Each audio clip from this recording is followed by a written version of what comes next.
What's going on, everybody? So we have another trade recap for NFP Friday. This is going to be for April 4th, NFP day. And I'm getting to it a little bit late. I apologize. I did mention on my YouTube and X account to be watching for this recap because you don't want to miss it. This was a good one. But Friday night, I had my son's basketball banquet. Saturday, I had my daughter's prom. Man, busy. So I'm just now getting back to it. And but regardless, it's still there. It was still there. So I want to show what I was looking at. All right. And in that sell-off, the trade, if you saw my screenshot, I took a long. That's right. I made my profit on Friday, NFP day, from a long setup. So let's show you what I was looking at. All right, so here's the weekly chart. Again, we were coming down, right? I was looking at still this weekly fair value gap. So we had hit it, kind of bounced around a little bit. But I was looking here still at this weekly fair value gap. And if we came down into it, I was looking at this low right here to the left, right there, that low. So, okay, if we keep reaching down further, that's kind of the draw right now. And if we keep going down, we have a little swing low here, and then all this gapping in here. So I don't know that we're going to, just keep pushing down through there yet without some kind of a pullback. Looks like, we're going to have a volume imbalance up here. So we'll see what happens. Where price opens up tonight, because currently it is Sunday that I'm making this video. So we'll see where price opens up tonight. But regardless, I'm not too concerned about that right now. I just wanted to point out this weekly fair value gap I was still eyeballing. All right. So then let's drop down to the daily chart. The daily chart here, I was watching. I'll have to zoom out a little bit. Oh, actually, you know what? Let me make sure you all were able to see that, since I have me in the way there. So yeah, I was talking about this area right here. And if we keep going, I was talking about this area right here. All right, so now let's go to the daily chart. Here's the daily. As you can see, we pushed down right here. Look at this big imbalance right here. Fair value gap. Big time. All right, so I was looking at also to the left, this low that happened in August, which is slightly lower than this one. But then I was like, all right, we're going to take this low here. Where could we go next? We have this low. So these would be relatively equal lows. They're not exact, but they would be kind of relatively equal here. But what I was really looking at with this low back here, and as you can see, that's a long time ago. It was a year ago.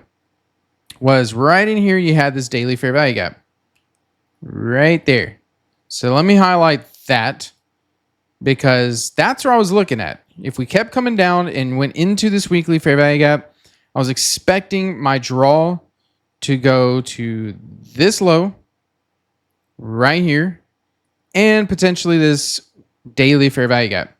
And if we kept going, then I was looking at this low and then down here, which I believe that's where we got to.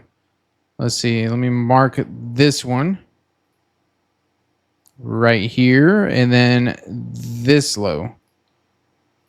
So now, yeah, as you can see, price came down, kept coming, and went down. So this is where I was like, okay, if we draw past this area, we're gonna head down here. But before we go further, we could potentially push up. Like at any of this area, right in here, I'm looking for a potential reversal. Right in here, I'm looking for a potential reversal. Obviously, I'm definitely looking for a short if one, would present itself before this, just sells off. Because the way I trade is I typically don't go for continuation trades, really. I know people like to trade with the trend and all that, which, hey, that's yeah, you probably have a higher probability, but the trend is your friend until the trend ends.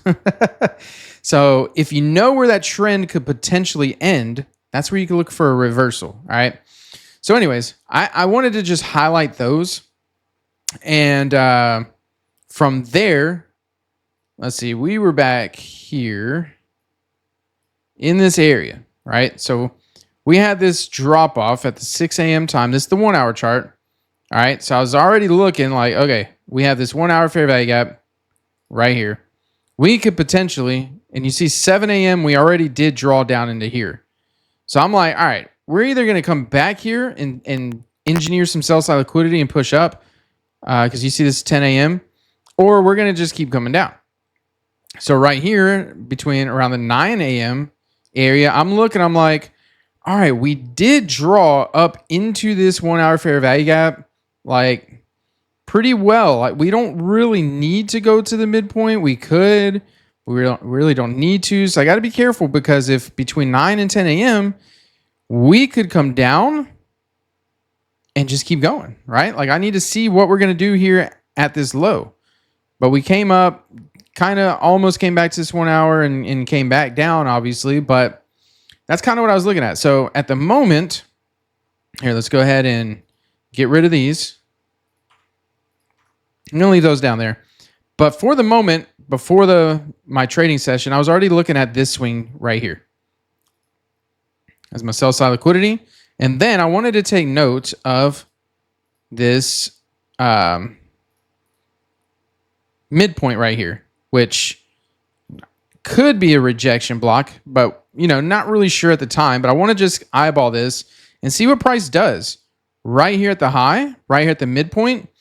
And if it's a rejection block, then it could send it up to consequent encroachment of this 1 hour, or even up a little higher. Because look at this smoothness up here, right? Some buy side liquidity. Obviously, we had a big drop, so we may or may not make it back up there. So I take this swing right here and mark that as my buy side liquidity. Because you see this swing to the right's lower and to the left is lower. So this is the most recent swing prior to the open. So I'm looking at this as my buy side. I'm looking like down here's my sell side. I'm looking at a potential rejection block right here. And this 1 hour fair value gap. So I'm like, all right, okay, let's see. Let's drop down to the 15 minutes, see if it kind of aligns with what I'm seeing here on the 1 hour. Because potentially what could happen is, like I said, is price might not want to move too much further up. It might want to run sell side liquidity first. Or if this is going to be a solid rejection block, it may want to run up and take this buy side. So I just got to wait and see. It's NFP day, so we see what happens. So let's go down to the 15-minute, see if what I was looking at was confirmed. Okay, so 15-minute here. You got to remember, the open is right here. So everything to the right, we don't see yet. Right there, right? So I'm just looking at this. So then I look, I'm like, okay, here, there's not really any relatively equal lows. Doesn't really look like there's any real sell side liquidity other than down here. This looks good. There's no fair value gaps in there. We do have this fair value gap up here, double, right? This one and this one, but I already have my 1 hour fair value gap marked there, so no need to do it again. And then if you look here, yeah, we got all this smoothness. Relatively equal highs. So yeah, this looks like clean buy side liquidity. So I'm going to leave that there. So for the short term, though, we have 945 here, but for the short term, if you look, we did have relatively equal highs here in this wick. Yeah, let's get rid of that. This wick right here took them out. Then it came down. And this could be a rejection block right here. As you can see, we came right up back up to the midpoint of it. And we opened, right? So I'm kind of like, ooh, we might not go any higher than that. But of course, this is a 1 hour potential rejection block. It doesn't mean it is a potential. That's what I was looking at the moment.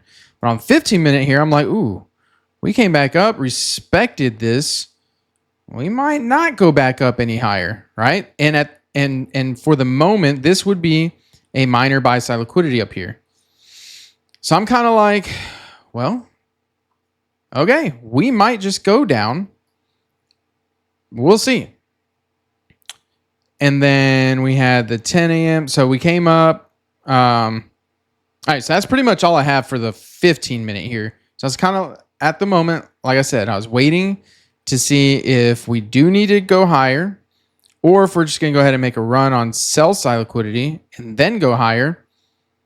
So the trade I took wasn't quite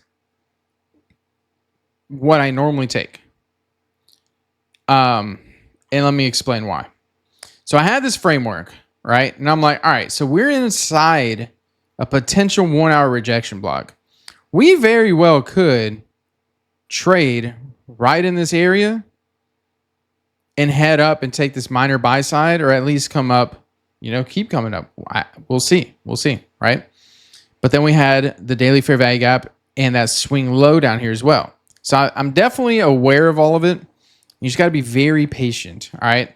So let me bring up my chart that I had all my markings on, which was right here.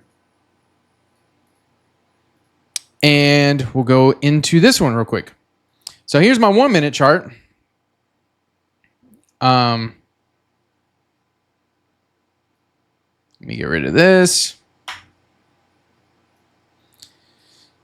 All right. So here's that fair value gap. Here's that sell side liquidity on the 1 minute. Here's that rejection block. Here's the high of it. And I'm looking. So let's see. Let's get to where we had the open here, right here. Okay, we opened and we kind of came up. And we had an opening range gap here. We had a very big one, actually. Here's the low of it. Here's the lower quarter, 25%. And here's the midpoint up here. Here's that 1 hour fair value gap. So I'm kind of like, all right, it's a huge, it's like a, let's see, what was it? 153. It was like a 400 point, 500 point opening range gap, something like that. So I'm like, all right, we may not go up. We may not. So we see the open, we came up right here. Let me get this. Get rid of that. Came up here. Came down, left our first presented fair value gap.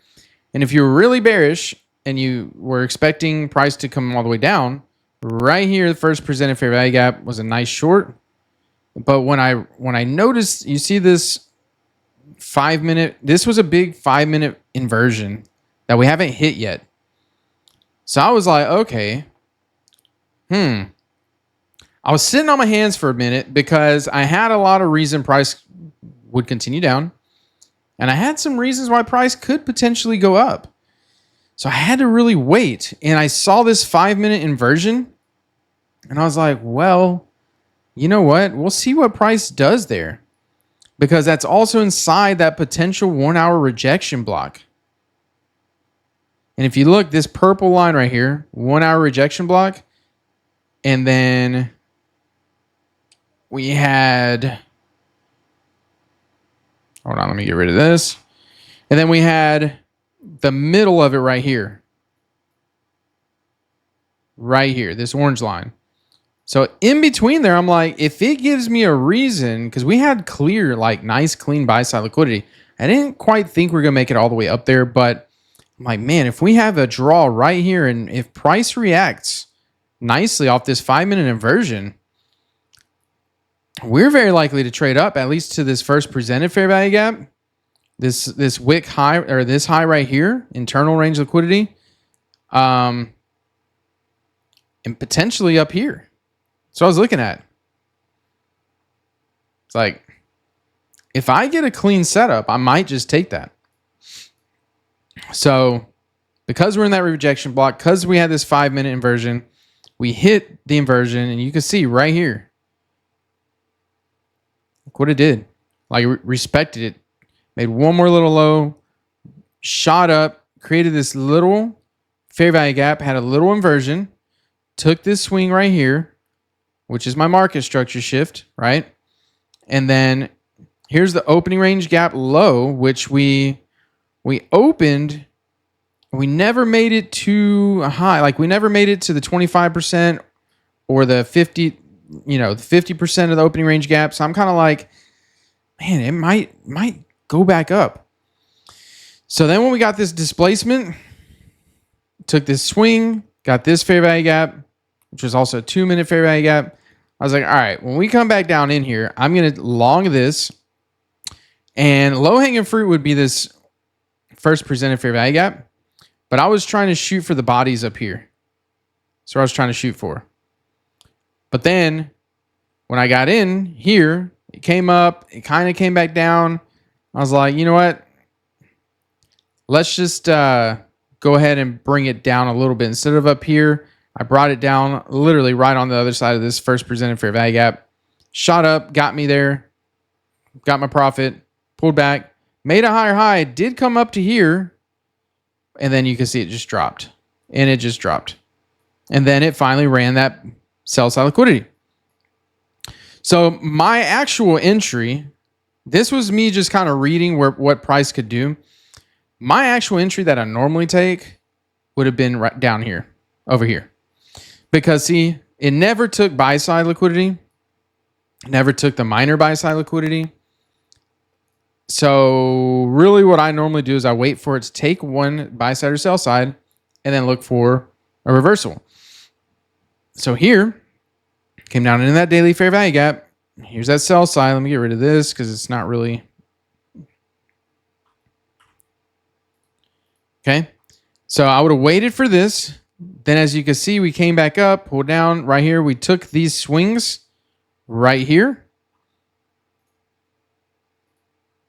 Left that 1 minute fair value gap. And right here is where I normally would have went long from. But that was after my time. It was 11:08. So right in here. And then I would have targeted either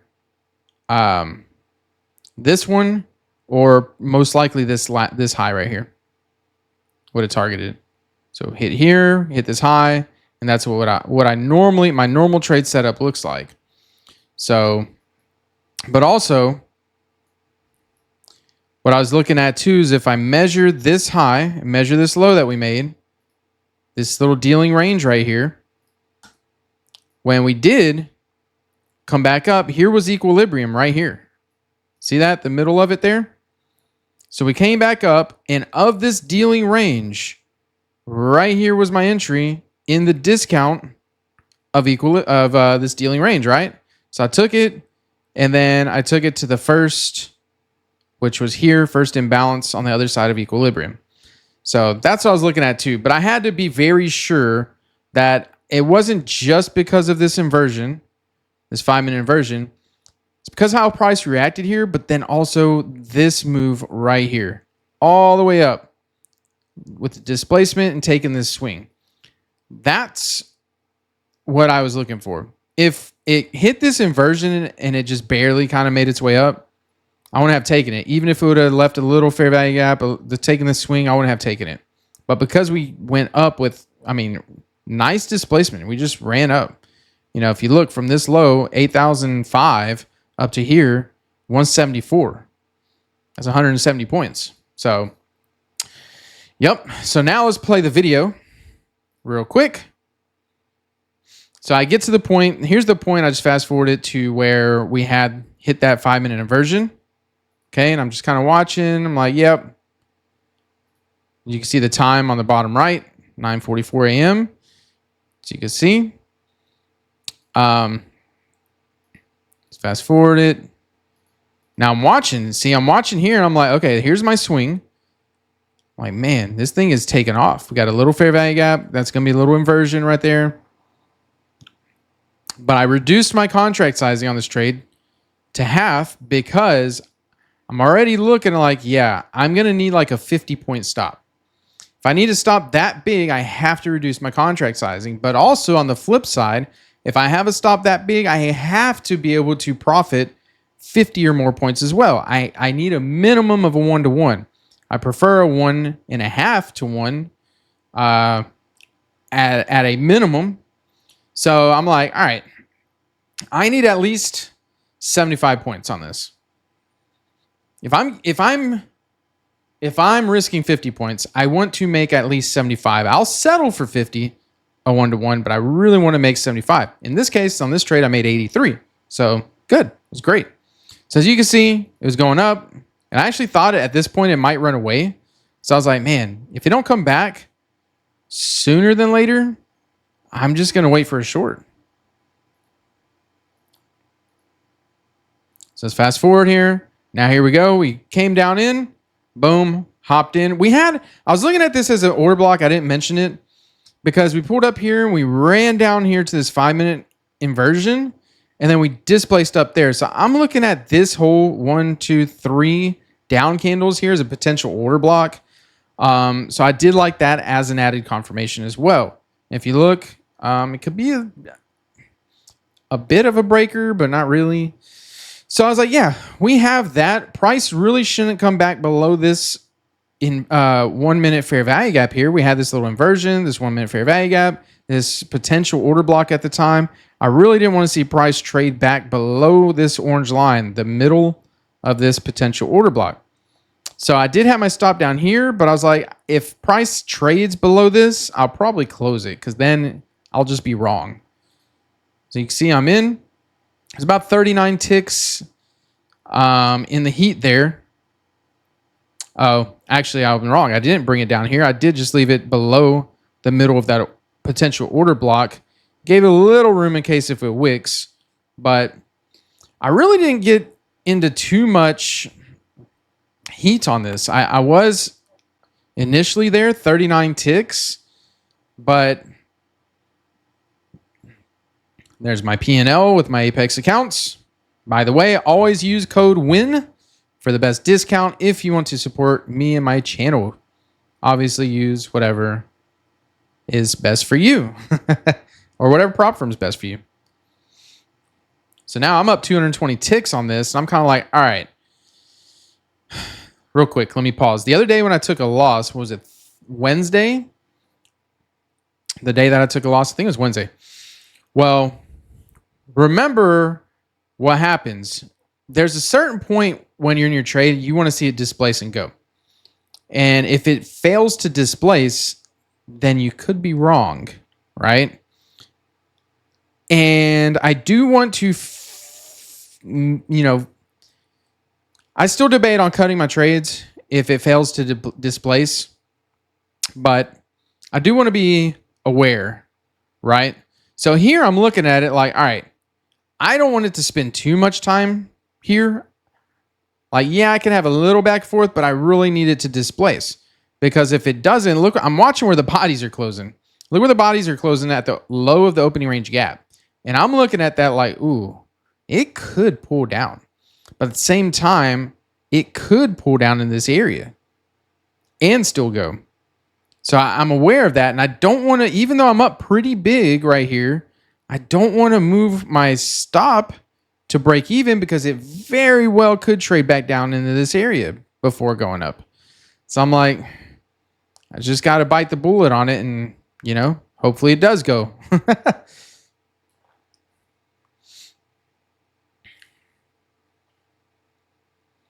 And you'll see, like, we struggle here. Right here, look where the bodies are.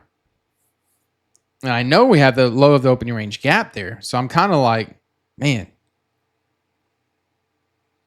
Like, displace is what I'm wanting. I'm like, come on, displace. Because I really don't want to see it pull back.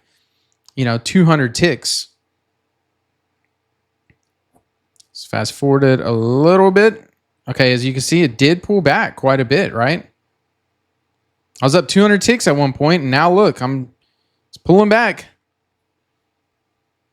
And I'm like, yeah. Do I want to move to break even? No, price could still come down.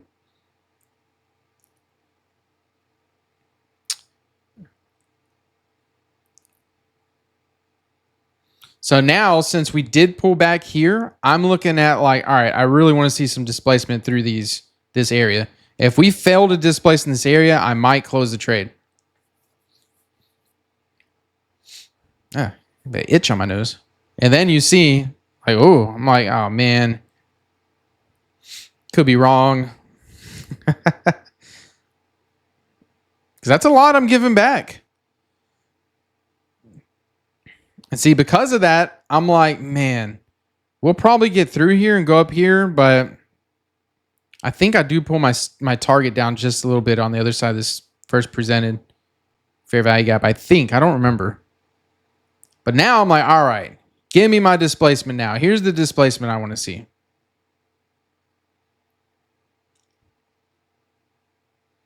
Now I tighten up my stop because we've taken these high. We were pretty much right at these highs. And I'm like, all right, if we fail to displace now, I definitely just want to get out.